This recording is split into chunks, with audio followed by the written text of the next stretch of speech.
Hey everybody, and welcome back to the second part in our HDR series, HDR post-production series, editing, whatever you want to call it.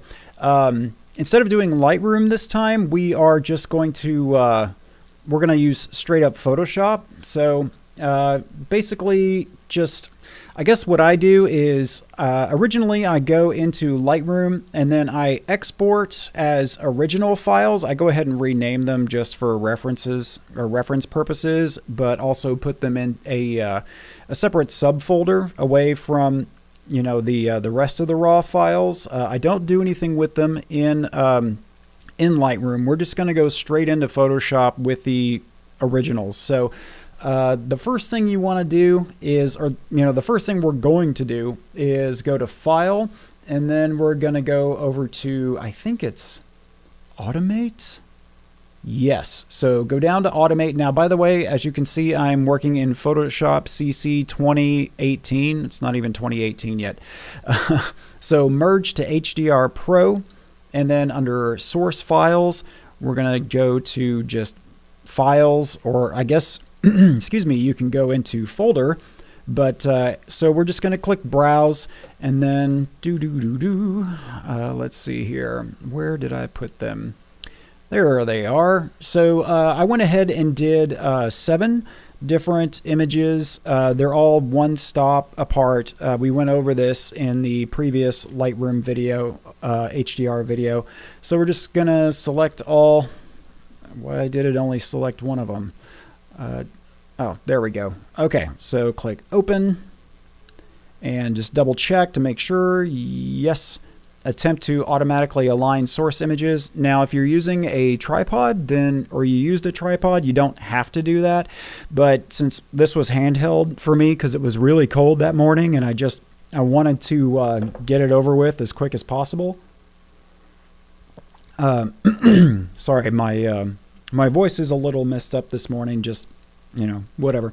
So click OK, and then we'll just wait for it to do its thing. But so actually I also got a, let's see, while it's doing this, yeah, it's still processing.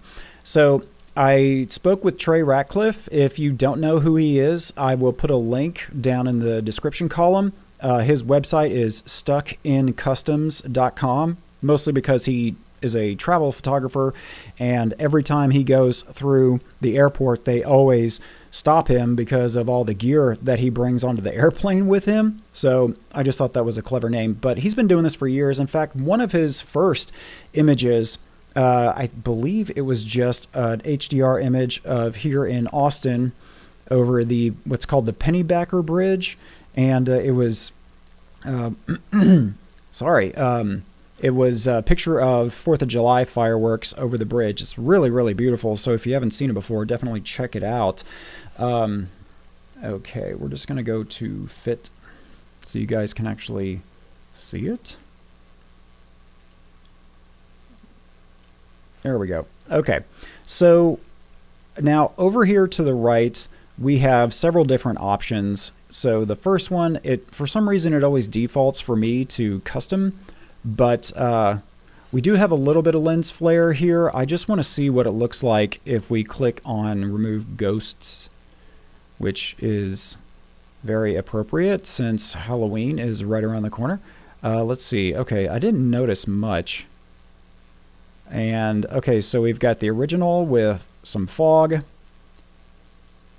And then if we remove ghosts, it kind of changes it. And I think like over here, some of the sun rays tend to go away. So it's just a little bit more foggy. We'll just leave it as is. Now under, let's see, we have, we're going to go to edge glow. We also have edge smoothness, and we also have strength. So let's see, we're just going to mess around with this real quick. Okay, so strength, it's just going to make everything a little bit sharper around the edges, which for me, I kind of like that glow, especially for this image because, it's morning and all that. So I'm just going to click Command Z to undo, and maybe it won't do. There it goes. So it goes right back. Let's see what radius looks like. And let's go all the way up just a double check. Okay, so if you can't tell, that is actually adding a bit more glow. It kind of takes away some of the sharpness. So we're going to go all the way back down, just again to double check.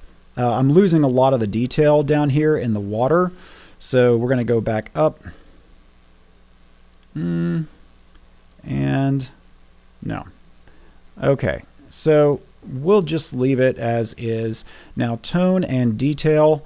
Now I don't have a histogram in front of me, so I can't really tell like what it's you know, what the color balance, or I'm sorry, what the exposure balance is.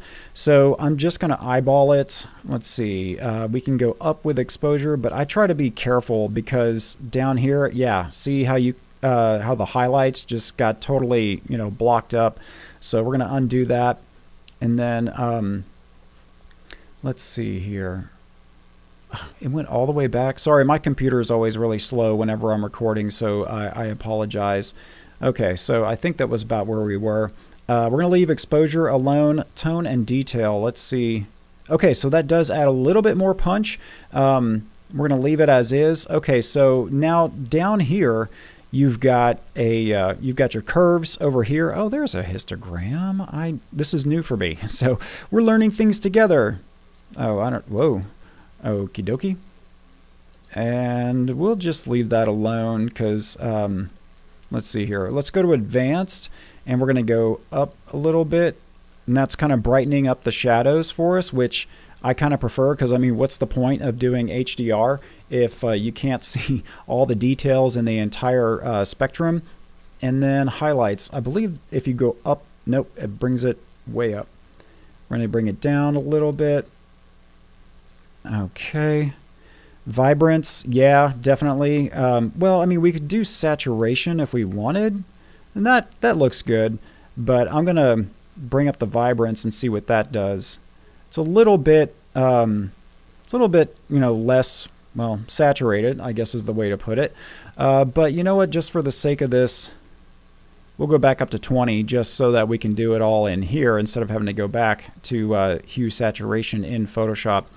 Okay, so what I'm going to do right now is I'm going to go up here to save preset because we're going to mess around with some of the other built-in presets in Photoshop, and some of them are actually really good.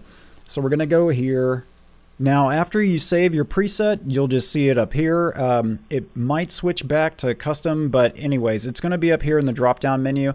So we'll just click out of that so it doesn't take forever. So then what we'll do is if we click, sorry, let me bring that back up again.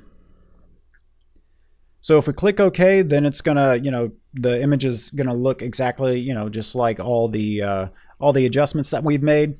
But up here, and this is kind of where it gets fun, if you just kind of click on the drop-down menu, you're going to see a lot of different options. There's default at the top, which I don't think you can see. There's city, twilight, flat, monochromatic, artistic, and so this one, city twilight, we're not really going to use. I know in the past people have said that the font is too small and it's hard to see. However, if I try to downscale, then the font gets well, everything just gets really blurry, so I apologize. I'm doing full screen here. So if we do flat, then it's just, you know, it's going to flatten the image. And then also we can go to more saturated. Now, some of these are pretty extreme, but you can go back and you can, you know, kind of tweak them around. I used to do HDR like this a long time ago when I would just go nuts, but over time I've kind of grown up and, you know, just made them a little less dramatic. So we're going to go down to photorealistic first. And so that one took away, you know, it's real sharp in this area. We can actually see where the different edges are and everything. And it kind of has like a white glow on the edges, which I don't like. So we're going to go to photorealistic low contrast and see what that does. Really, really soft, very muted. We check on photorealistic high contrast. Whoa, definitely not. You guys can try this if you want, but I suggest just messing around with them. So this one is RC5. You know, I'm seeing a lot of these highlights getting really blown out. Plus, again, well, the shadows are, you know, completely blocked up. let's go down to, let's see, I think we already did saturated. This one here is called Scott 5, and I can't remember if I installed that one or if that one actually comes with Photoshop. So let's just try it. Scott 5. Okay, looking a little bit better. We can definitely see a lot of the fog as well as the sun rays. This down here where the highlights are looks really weird, and I'd prefer not to have to go and try and correct for these because, or, you know, try to clone those out because we did that yesterday in the part 1. So let's do, surrealistic. These are always not that great. So we'll just do surrealistic. There's a low contrast version and a high contrast version, and I don't even want to see those. So we are, let's just check Scott 5 because I feel like that one looked pretty good. And then we're going to compare that one to my my custom preset. I'm having a feeling like my custom one is going to look a little bit better because, again, we see some really sharp and harsh edges around the tops of the trees over here. Plus, we've got this area again. So I'm just going to take a look over here and see what happens if I click on edge smoothness. That's better. That, you know, it's not as, I don't know, well, not as sharp around the edges, and we don't get too much of a glow around the edges of the trees. We still see the fog and everything, but I still feel like, especially over in these areas here, the shadows are still pretty blocked up. So let's see if we bump the radius a little bit better, and strength. Let's see, I can't remember. No. Bring that down. No. Okay. So I'm just going to go back and do the preset that I already made. And I know it seems like a waste of time going through all these different presets and stuff, but I want you guys to see how it looks. So, okay, I think the last thing I'm going to do looking at this is maybe just, let's see, gonna up the detail just a little bit. I'm going to bring the highlights down just a little bit more just to kind of watch out for this area right here. And then let's see, last thing I want to do here is I'm just going to mess with, you know what, we're going to leave it as is because here's what we're going to do. We're going to make a second layer, and now we're going to go, we're just going to click OK, let it do its thing. Creating file, merge to HDR. And then basically, while we were working in that area, if you looked originally, you'd see all the images layered one on top of the other, but then it merges it for you. So what we're going to do now is, just like in other, like my retouching, facial retouching tutorials, is I create layers before I make changes. So we're going to call this one Retouch Hard Edges.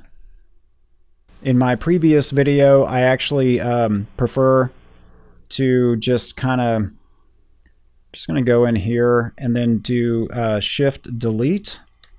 Okay, so in my selection, I'm going to go down to Fill. Make sure it's under Content Aware Opacity. I just do 100%. Click OK. And wow, that looks a whole lot better. I'm just going to go up here and do the same. Right click, Fill, Content Aware, 100%. Wow, okay, that looks much better. All right, and then let's see.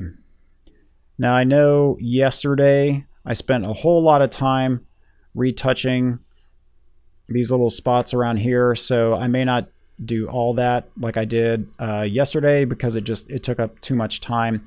Then I'm going to go to Image, Adjustments, and let's see, we're going to do, we can do levels or brightness, contrast. Usually I just kind of eyeball it and bringing it up a little bit more. Click OK. And let's see, I'm going to go back to close that.